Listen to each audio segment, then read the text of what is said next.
नमस्कार दोस्तों, स्वागत है आपका हमारे चैनल यूपी लवर पर। आप देख रहे हैं 10 बड़ी खबरें सीधे उत्तर प्रदेश से। पहली खबर पाकिस्तान पर एयर स्ट्राइक के बाद यूपी में रेड अलर्ट। डीजीपी ने सभी जिलों की पुलिस को दिया ये निर्देश। पाकिस्तान में आतंकी ठिकानों पर भारतीय वायुसेना द्वारा एयर स्ट्राइक करने के बाद पूरे उत्तर प्रदेश में रेड अलर्ट घोषित कर दिया गया है। डीजीपी प्रशांत कुमार ने सोशल मीडिया पर इसकी जानकारी दी है। उन्होंने सभी जिलों की पुलिस को अलर्ट रहने का निर्देश दिया है। इसके साथ ही पूरे प्रदेश में आज यानी 7 मई को मॉक ड्रिल करवाई जाएगी। आपको बता दें कि भारतीय सेना ने बुधवार रात 1:30 बजे ऑपरेशन सिंदूर के तहत पाकिस्तान के अंदर 9 आतंकी ठिकानों पर एयर स्ट्राइक की। इसमें 50 से ज्यादा आतंकी मारे गए और दर्जनों आतंकी ठिकाने तबाह हुए। इसको लेकर अब उत्तर प्रदेश में रेड अलर्ट घोषित किया गया है। दूसरी खबर, मेरे पति की मौत का बदला, ये असली श्रद्धांजलि। ऑपरेशन सिंदूर पर बोली शुभम द्विवेदी की पत्नी ऐशन्या। बीते 22 अप्रैल को हुए पहलगाम आतंकी हमले के बाद अब भारत ने पलटवार किया है। भारतीय सुरक्षा बलों ने सोमवार रात ऑपरेशन सिंदूर को अंजाम दिया। इस ऑपरेशन के तहत भारतीय वायुसेना ने पाकिस्तान और पाकिस्तान अधिकृत कश्मीर पीओके में स्थित कुल 9 आतंकी ठिकानों पर एयर स्ट्राइक की है। इसे ऑपरेशन सिंदूर नाम दिया गया है, जिसके मुख्य टारगेट जैश-ए-मोहम्मद, जीएम और लश्कर-ए-तैयबा जैसे जिहादी ठिकाने थे, जो पिछले 3 दशकों से भारत पर बड़े आतंकी हमलों के लिए जिम्मेदार रहे हैं। पहलगाम में आतंकियों ने उत्तर प्रदेश में कानपुर के रहने वाले शुभम द्विवेदी की भी हत्या कर दी थी। शादी के 2 महीनों के अंदर सुहाग उजड़ जाने पर बेसुध हुई उनकी पत्नी ऐशन्या का बयान सामने आया है। ऐशन्या ने एजेंसी से कहा, मैं प्रधानमंत्री नरेंद्र मोदी को धन्यवाद करती हूँ कि उन्होंने मेरे पति की मौत का बदला लिया। ये असली श्रद्धांजलि है। शुभम आज जहां कहीं भी है, शायद बहुत शांति मिली होगी उसे। मैं बहुत छोटी हूँ पीएम मोदी से कुछ कहने के लिए, लेकिन उनका तहे दिल से धन्यवाद रहेगा। तीसरी खबर, यूपी में मॉक ड्रिल की तैयारी पूरी। सायरन बजेगा, 15 मिनट होगा ब्लैकआउट पाकिस्तान से बढ़ते तनाव के बीच बुधवार को हवाई हमलों से बचने के लिए यूपी में मॉक ड्रिल होगी। इस दौरान सिविल डिफेंस, अग्निशमन, स्वास्थ्य समेत अन्य विभाग प्रशिक्षण देंगे। वहीं सायरन बजने के साथ शहरों में ब्लैकआउट किया जाएगा। मंगलवार को सिविल डिफेंस ने मॉक ड्रिल का पूर्वाभ्यास किया। आग से बचाव, घायलों को अस्पतालों तक पहुंचाने समेत अन्य ट्रेनिंग दी गई। बुधवार को शाम में सायरन बजेगा। इसके बाद ब्लैकआउट की मॉक ड्रिल शुरू होगी, जो 15 मिनट तक चलेगी। इसके पूर्व सिविल डिफेंस, अग्निशमन, स्वास्थ्य समेत अन्य विभाग स्कूली छात्रों और आरडब्ल्यूए को प्रशिक्षण दे रहे हैं। चौथी बड़ी खबर, प्रदेश के सरकारी कर्मचारियों को तबादला लेना हुआ आसान। पति पत्नी दोनों के नौकरी करने में बदले गए नियम। कैबिनेट से मंजूर स्थानांतरण नीति 2025। 26 में कर्मचारियों को कई सहूलियत दी गई है। नीति में मानसिक मंदित और चलने फिरने में असमर्थ दिव्यांग बच्चों के माता पिता की तैनाती वहां करने की व्यवस्था की गई है, जहां उनके बच्चों को बेहतर चिकित्सा सुविधा मिल सके। प्रदेश के 100 आकांक्षी विकास खंड वाले 34 जिलों में किसी भी विभाग में कोई पद खाली नहीं रहेगा। पांचवी बड़ी खबर, पीएम मोदी ने दिया था ऑपरेशन सिंदूर नाम।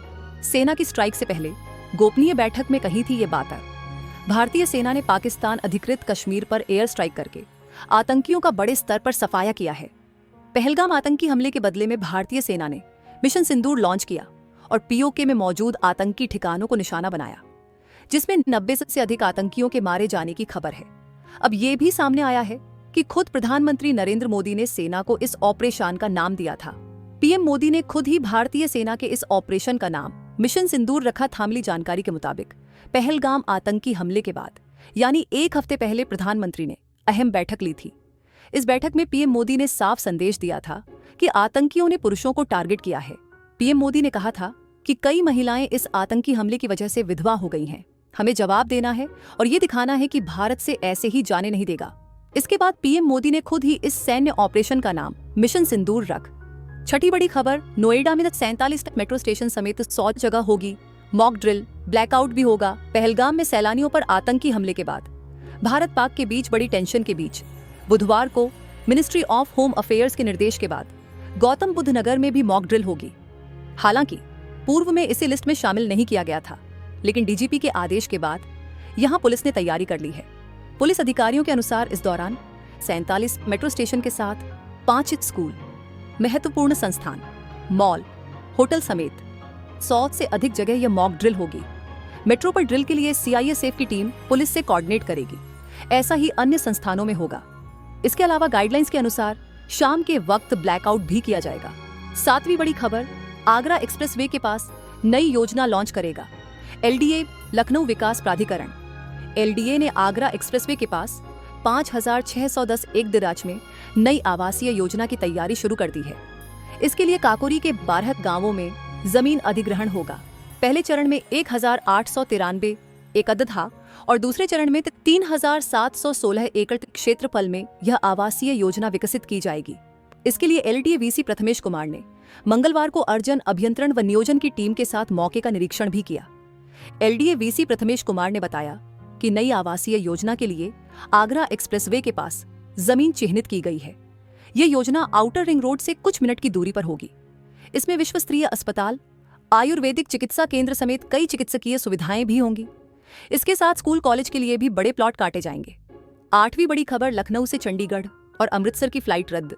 इंडिगो एयरलाइन के शेड्यूल में बड़ा बदलाव। पाकिस्तान पर भारत के हमले के बाद कई एयरपोर्ट पर विमानों का ऑपरेशन बंद हुआ है। लखनऊ से अमृतसर और चंडीगढ़ जाने वाले विमानों को निरस्त करने के निर्देश इंडिगो एयरलाइन ने जारी कर दिए हैं।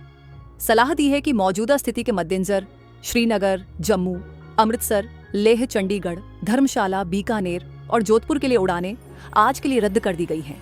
इंडिगो ने कहा है कि हम अपने नेटवर्क में उड़ान शेड्यूल में बदलाव की आशंका कर रहे हैं और सभी ग्राहकों को सलाह देते हैं कि वे हवाई अड्डे पर जाने से पहले अपनी उड़ान की स्थिति के बारे में अपडेट रहें। हम आपको बाद के घटनाक्रमों से अवगत कराने के लिए प्रतिबद्ध हैं।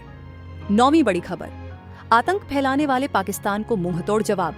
मौलाना शहाबुद्दीन रजवी ने की सेना की सराहना। ऑपरेशन सिंदूर पर प्रसन्नता जताते हुए ऑल इंडिया मुस्लिम जमात के राष्ट्रीय अध्यक्ष मौलाना शहाबुद्दीन रजवी ने एक्स पर वीडियो साझा किया।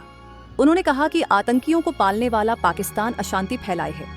उसके आतंकी ठिकानों पर बम बरसाकर भारतीय वायुसेना ने सराहनीय कार्य किया। रजवी ने कहा कि आतंक फैलाने वालों को मुंहतोड़ जवाब देना जरूरी था। पाकिस्तान के आतंकी चोरों की तरह हमारी सीमा कूद कर आते हैं। वहीं हमारी वायुसेना ने सीना ठोक कर सीमा पार कार्रवाई की है। अब पाकिस्तानी लोग ही वीडियो साझा कर भारतीय सेना के साहस का प्रमाण दे रहे हैं। 10वीं बड़ी खबर, प्रदेश में निजी बस अड्डों के संचालन का रास्ता साफ हो गया है। 2 एकड़ जमीन पर इन बस अड्डों की स्थापना की जा सकेगी। इसके लिए योगी कैबिनेट ने ऊपर स्टेज कैरेज बस अड्डा, contract carriage wall, India tourist bus park स्थापना एवं विनियमन नीति 2025 को स्वीकृति दे दी है। DM की अध्यक्षता में गठित होने वाली नियामक प्राधिकारी समिति पर इन बस अड्डों पार्क की स्थापना के आवेदन लेने और अनुमति देने का जिम्मा रहेगा। मंगलवार को पास की गई नीति के अनुसार इन बस अड्डों पार्क की स्थापना के लिए कम से कम 2 एकड़ भूमि होना आवश्यक होगा। आवेदक की नेटवर्थ बीते वित्तीय वर्ष में कम से कम 50 लाख रुपए और टर्नओवर कम से कम 2 लाख रुपए होना भी अनिवार्य किया गया है। बस अड्डे की स्थापना के लिए आवेदक एकल या कंसोर्टियम के रूप में आवेदन कर सकता है। किसी भी आवेदक को प्रदेश में 10 से ज्यादा और एक जिले में 2 से अधिक बस अड्डे पार्क की स्थापना की अनुमति नहीं दी जाएगी। धन्यवाद। अगर आपको हमारा यह वीडियो पसंद आया हो तो इसे लाइक करें, शेयर करें और यूपी लवर को सब्सक्राइब करना ना भूलें।